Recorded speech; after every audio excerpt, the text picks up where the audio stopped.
All right, here we go. Illinois basketball suffers a loss in its first Big Ten game. Jeremy Werner back at the home base here in Illinois. Derek Piper out on the East Coast at the Xfinity Center, which has been a house of horrors for Brad Underwood. Illinois under Brad Underwood now 0-3 at College Park. Derek, I was at College Park last year when Illinois lost. I think that was the Kofi concussion? He was out game. He was out, yep. Yeah, he's got run. It wasn't too big of a surprise. It was a bad performance, but it was not a good atmosphere. Like the fans were out. You know, they had an interim coach after Mark Turgeon resigned. The fan base wasn't into it. Boy, they're into their Terps, and they should be, because Kevin Willard has this program back. Has a few good pieces, but Jameer Young, what a performance for him! 24 points, including the dagger. That was a heck of a basketball game and a heck of an atmosphere. It seemed like, Derek.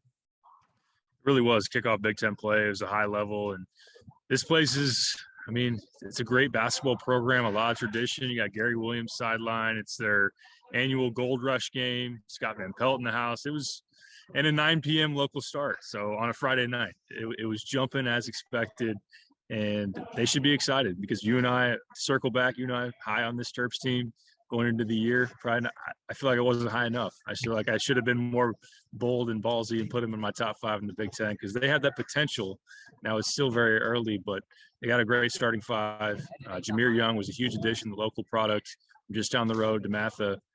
But then to be able to get him from Charlotte, he's a good scorer, you know, putting up 19, 20 a game at Charlotte last year, and to throw him in the mix with Scott, with Reese, who didn't do a whole lot against Illinois, but Hakeem Hart, I think that's, again, a name that's just a really good role player and brings it to both ends of the floor, made some big threes. And I was most surprised with Illinois' defense in this first half. Like, they just got toasted. A team that was 9th in the country in defensive efficiency coming in here. But I think in general, the fight that Illinois showed in the second half, the response, Shannon literally bleeding from his face and being able to gut that thing out. I mean, they're going to be in a lot of ball games. But, yeah, this has been a tough spot. I can see the place where Anthony Cowan buried the 30-plus footer, you know, to end that game back in 2019, and just a few feet to the left. That's where Jameer Young had a huge one. So a tough one for Illinois, tough place for Brad Underwood, and this is a good Maryland team.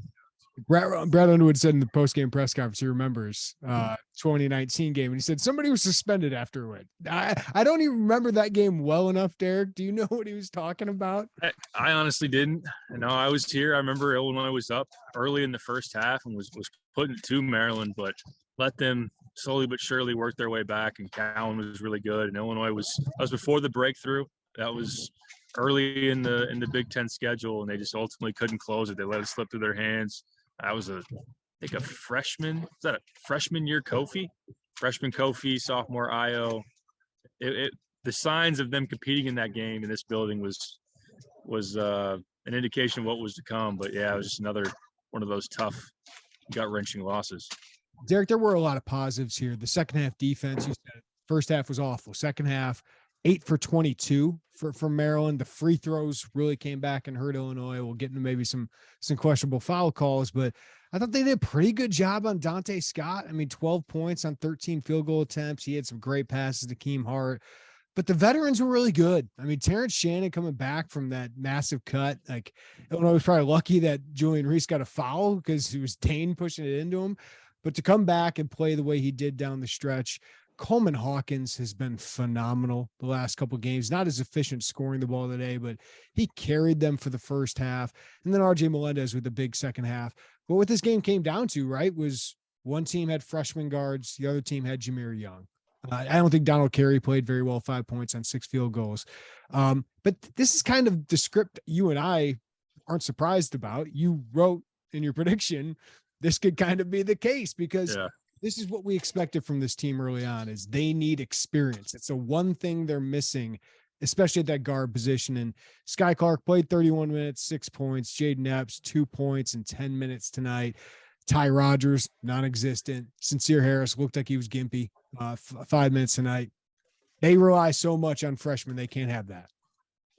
Yeah, absolutely. I thought that down the stretch it would show the fact that Illinois had an inexperience, and Maryland, one of the older teams out there in the country, and the fact of Jameer Young giving them 24 points, only 1 turnover, and Sky and Epps together, 8 points, 4 turnovers, and Epps in foul trouble. Sky had some turnovers of his own, obviously factoring into that. But it's kind of what I ultimately expected. Illinois has the talent, because they're talented dudes, to play with anybody. Like, as far as you're going to see Texas on Tuesday, and that's a game they can, they're capable of winning if they play well enough. And some of the guys you mentioned as far as veterans are a big reason why. But you're talking about a group that, for as successful as Brad's been on the road here recently, I mean, the previous 2 seasons, 15-5 in Big Ten play on the road is a key factor in being able to win Big Ten titles. But these guys haven't done that, and to play in this raucous environment, have Jaden Epps take some shots late. I know they wanted 2 for 1 at first when Jaden took that shot. It was early in the clock, but he was open. They were thinking 2 for 1, and Brad said he said in the postgame he wants him to shoot that every time. But to have Jaden not to be able to get in a rhythm, and to have the fouls, and Sky even having fouls when he gets switched on a big down low in the mid post, it was a situation of some young youth being able to hurt Illinois, and Maryland just having those vets that were more rock solid. And obviously Jahmir had the game of his season so far. I know there are only a few Illinois writers there. I think it was you, Andy Olson, and Larry that were there. Yeah. I know you didn't get many opportunities to ask questions. It was a short press conference, but I was really curious why Sky Clark, after he hits a big 3 with 4 minutes left, is subbed out at 3 minutes.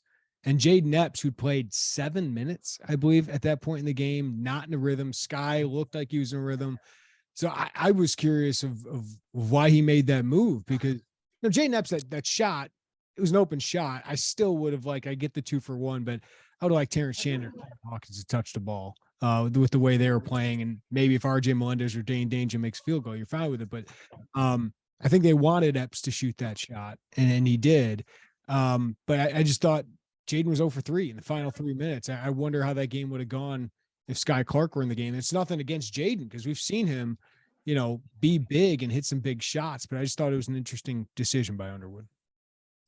Yeah, that's a good call. I don't know. I only got a chance to ask 2 questions in the post game, and that was it for Underwood. So we didn't get an explanation on that. But as far as trying to find an answer for him, I would say, Epps is quicker than Sky. So maybe defensively that was something he was thinking with Jahmir Young. But yes, for Sky to hit what was a huge 3 to tie the game, and then to pull him and not insert him back into the game down the stretch, where maybe if Sky gets that same look, maybe it goes in. Maybe it's a different story. So that's one that I think fans are and yourself are very fair in asking that questions. I don't know.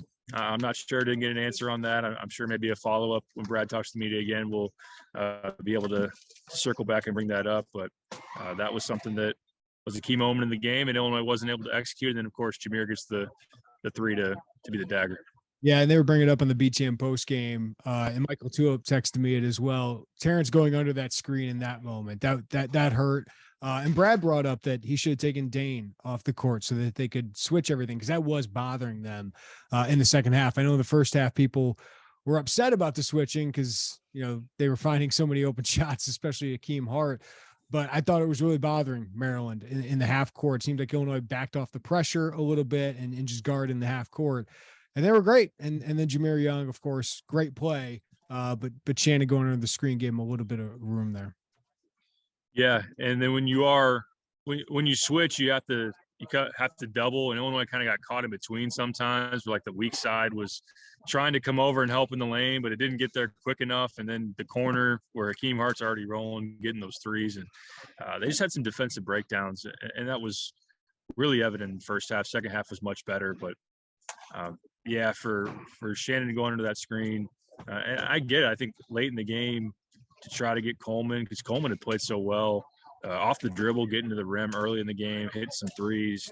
I know he was taking some shots late because once it was evident that Terrence airballed 2 threes and he wasn't quite right with his eye, and the crowd was all over him for those shots. But that wasn't going to be probably an answer to shoot that 3. But you just wish that down the stretch Illinois could have executed better.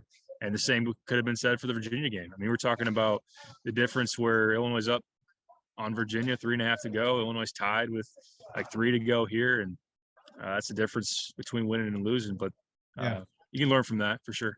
Yeah. So I mean, obviously the players get experience doing it. Is there anything if you're the coaching staff now that you figured out with two of these end of game situations that haven't gone your way. And I want to bring this up big picture. I don't think anybody's panicking over these two losses to really good teams away from home, and you're in close games. Like I think most people are encouraged about this team, but is there any adjustment you think that needs to be made, or is it just, hey, they need experience figuring this out and they'll do better next time? Yeah, I think it is just being in those moments, but I think that in both situations, both Virginia and Maryland, you could say that maybe they didn't know where to go with the ball late in the game, or just they didn't have something to dial up to say, okay, we knew when Io was here, and you're not going to always have an Io, but Terrence is a pretty darn good player, that, hey, we're going to put Io in a ball screen, we're going to get him downhill, let him make a decision. It feels like the Virginia game when Terrence was having a rough afternoon and they didn't know maybe what that pivot was. And tonight with Terrence not shooting the three, and I think they were just caught in a situation where they didn't know maybe exactly what they wanted to do. And they're coming up with their identity, their late game identity, what's going to be things that work when they're going to try to stop Shannon, what's going to come open. And I think part of that is still figuring out like the fact of the decision to play Sky or Jaden later, or do you play both of them? Do you play Dane or not? Like, they're just different ways you can shape your late game lineups. And I think that Brad is understandably still learning that stuff. And some of it's just, it has to play itself out late. Sometimes it works for you and sometimes it doesn't. And for Illinois to still be trying to figure some things out and just come up just short as an inexperienced team isn't totally surprising. I want to talk about some positives. RJ Melendez in the first half, Derek, had 0 rebounds.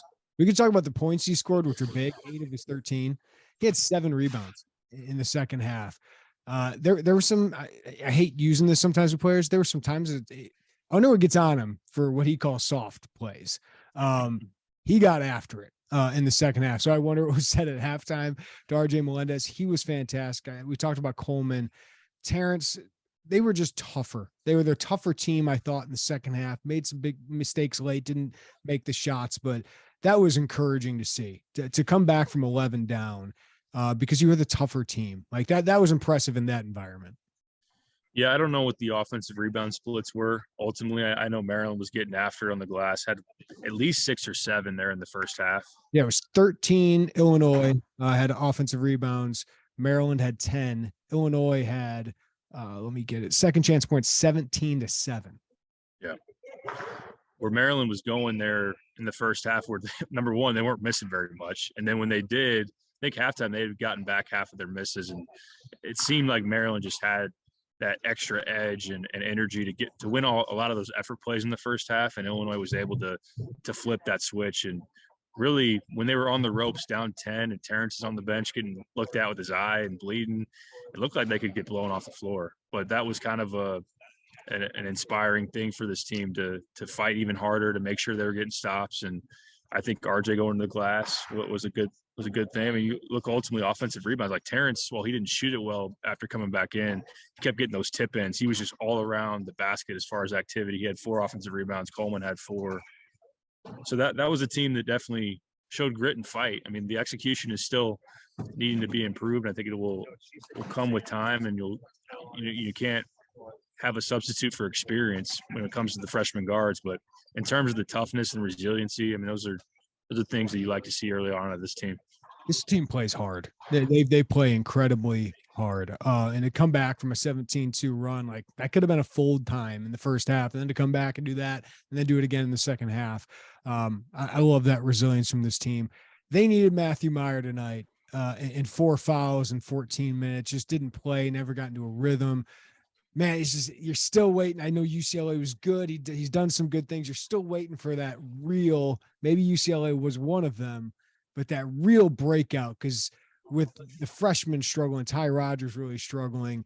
I thought Dane was fine tonight, good, but you really could have used Matthew Meyer. And some of those calls, I know, went against Illinois at some points. Like, I thought the RJ Melendez, that was definitely a block on Martinez. That was certainly a block.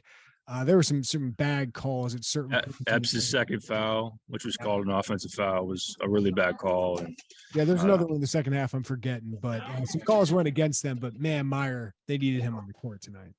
They did, and I know that I didn't get to see a ton of replays as far as his fouls. I do think the physicality, because Maryland's a really, really tough, gritty, physical team, maybe bothered Meyer a little bit, or just he just couldn't he couldn't match that as far as what he could do. I mean, it's a guy that played almost 15 minutes, and outside of that steal and breakaway score where he misses but gets his own rebound and puts it in. I mean, he just didn't do a whole lot and never got in a rhythm and foul trouble. He had 2 there in the first half and just couldn't get going. Yeah, the other one was Dane Danger getting called for an offensive foul because of Dante Scott's acting performance. Yeah, That should have been a no call. Just play on. But yeah, those went against him. I thought Underwood was going to get a T at some point. You saw it in person, Derek. Was he about to get one? Oh yeah, he was on Tech Watch, and it was 6-1 as far as fouls there in the second half, and he was ranting and raving, and then something got thrown from the student section over by the bench, and that kind of bothered some people. And it was a pretzel, Derek. It was a pretzel. Is that what it was? Yeah, I don't know if that was Wagner throwing it from. Did it have cheese on it or no?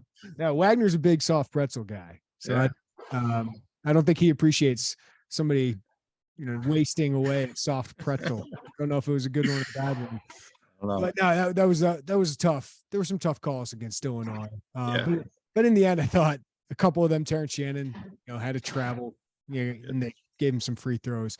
In the end, it did make an impact, but I'm not going to harp too much on that today because there were some moments, man. They had the chance to win this game. Yeah, they definitely did, and you kind of account for some of that when you're on the road and you're in a big time environment. That the 50-50 calls or something as far as the emotional, like the refs sometimes play into the emotion in the building. I think that you're going to expect that you're going to get some of those back when you're in your building. And on this night, there were a few that you didn't like. So Illinois has 2 losses through 8 games, Derek, and I am so encouraged about this team, right? Like the fact that they beat UCLA is one, but the fact that it comes down to late game execution in both these games against veteran teams. Like that's not a surprise that Virginia was the better team in the closing minutes of a high pressure game, or that Maryland at home with a transfer guard who's been a bucket getter at Charlotte the last couple of years had a better end to this game. But this team's really talented. They're really good. They have toughness. They just got to figure this out. Like this is going to script for me of what I thought this season would be. Win one of these, high pressure games, show that you can compete with these teams, but you're going to take some lumps and have some learning experiences. So I feel like my big thesis of all of this, Derek, is probably that we're viewing this all differently now, because this could hurt in a Big Ten championship run, but you had a Big Ten championship. Like this is all about getting up for March, right? So if you're a 5 seed or a 3 seed, I don't think anybody cares. It's about how do you learn from these experiences to help pay off in March, because this team's going to be in the NCAA tournament. They're too talented. They're too good not to be. So it's about how do you set yourself up? How do you learn from all of these experiences once it really matters? Yeah, and I think that the staff and everybody associated with this program understands that it was going to be a growth process of having to click together, of having the freshmen get experienced in the early part of the schedule and knowing how much you're going to be challenged. And also, I mean, you look at the roster construction, like it was constructed for March. It was constructed for what's working in the NCAA tournament. And that's what the goal is. Not to say they don't want to be the back-to-back Big Ten champions and put up another banner and everything, but the big goal is to go on that deep run and to be in position to have that happen late in the season, which they certainly have the talent to do so, the athleticism, the length, the skill, the things that go into it. There's still a ton that needs to be worked out and still needs to click for this team and mesh.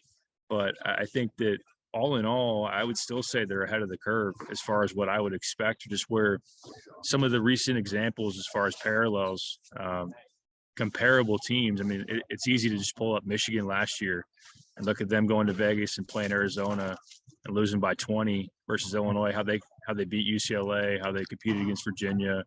That same Michigan team early in the Big Ten schedule lost at home to Minnesota. Now Illinois got to make sure they don't lose at home to Penn State.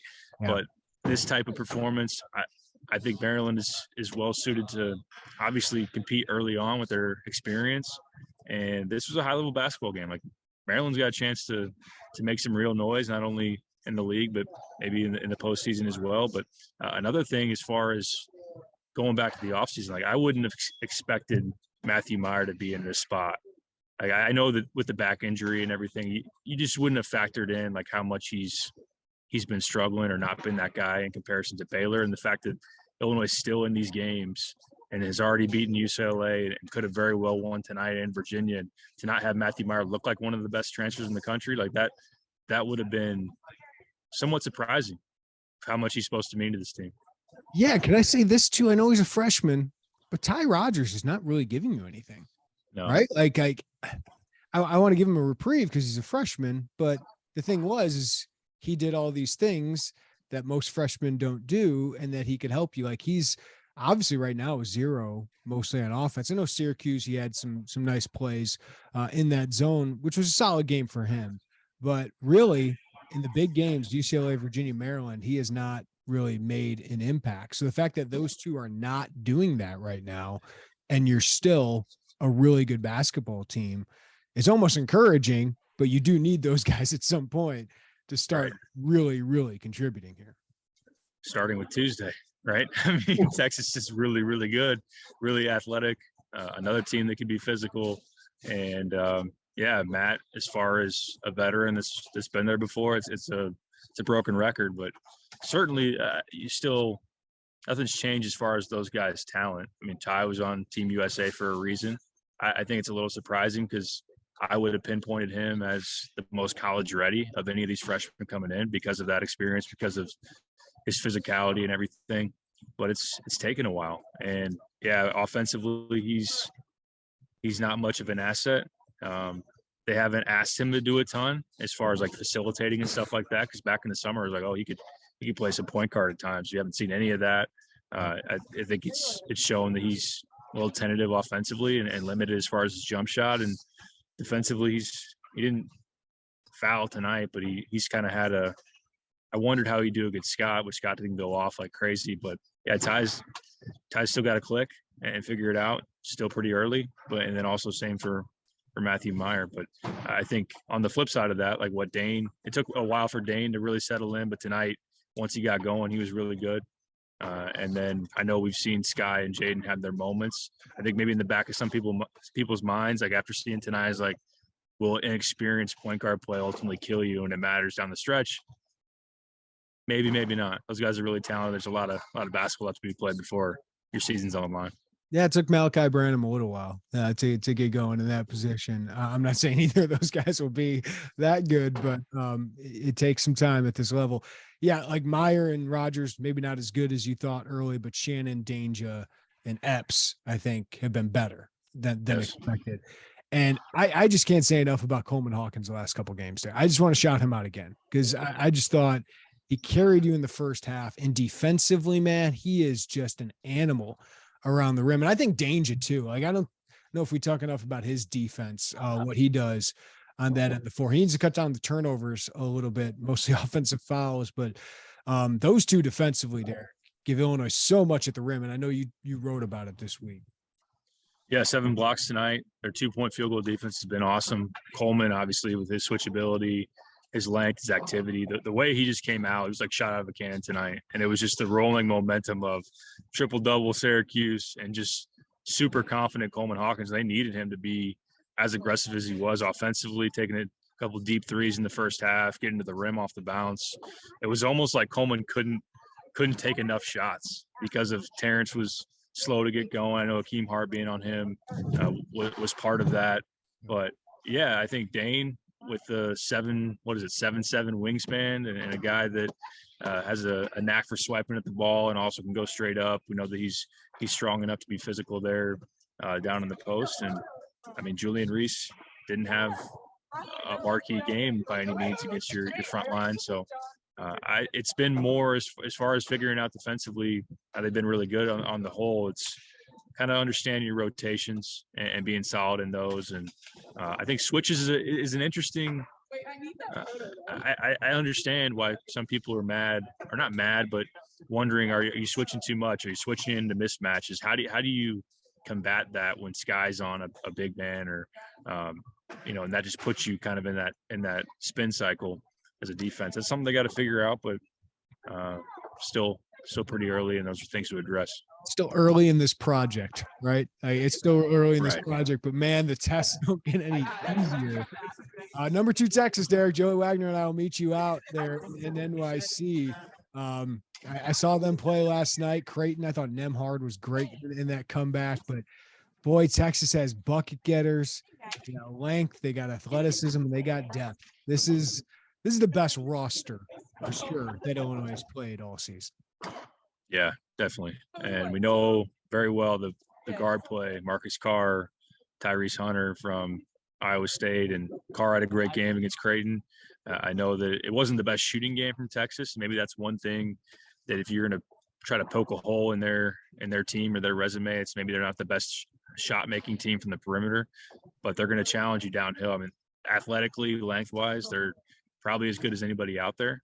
And that's something that, once again, some of the similar storylines of rebounding and just being able to contain them when they try to get downhill on you is something you got to be able to do. And Illinois' transition defense was bad tonight in some stretches. So that's something that with Texas, you got to be able to figure out. So it's going to be a heck of a battle. It's going to be a lot of fun. I mean, Dylan Mitchell's a 5-star. They got Dessou down there, Christian Bishop are high energy, like just long, twitchy, athletic guy. I mean, it's a really athletic team. It's a great coach in Chris Beard. And tonight was a lot of fun. Some really good basketball, and let's run it again on Tuesday. Love it. Let's freaking go. I'm still saying it. This is really fun basketball to watch. How's the East Coast treating you, Derek, before I let you go? I considered getting a crab cake because, Maryland's what Maryland's known for, but it said market price. So you got to check what that is. I said, so how much is the crab cake? It's like $37. I'm like, oh, we're not eating crab cakes. So, but other than that, it's been good. I mean, getting in this building, realizing it's Big Ten play again, and you can just feel the energy out here. Like going into the, on the outside where people are getting out to restaurants, and the buzz about the game that was on tonight and being out here, it was fun. It's a lot of fun. So Big Ten's we get when Maryland's good, right? Like the Maryland just adds a lot to this league when they're good.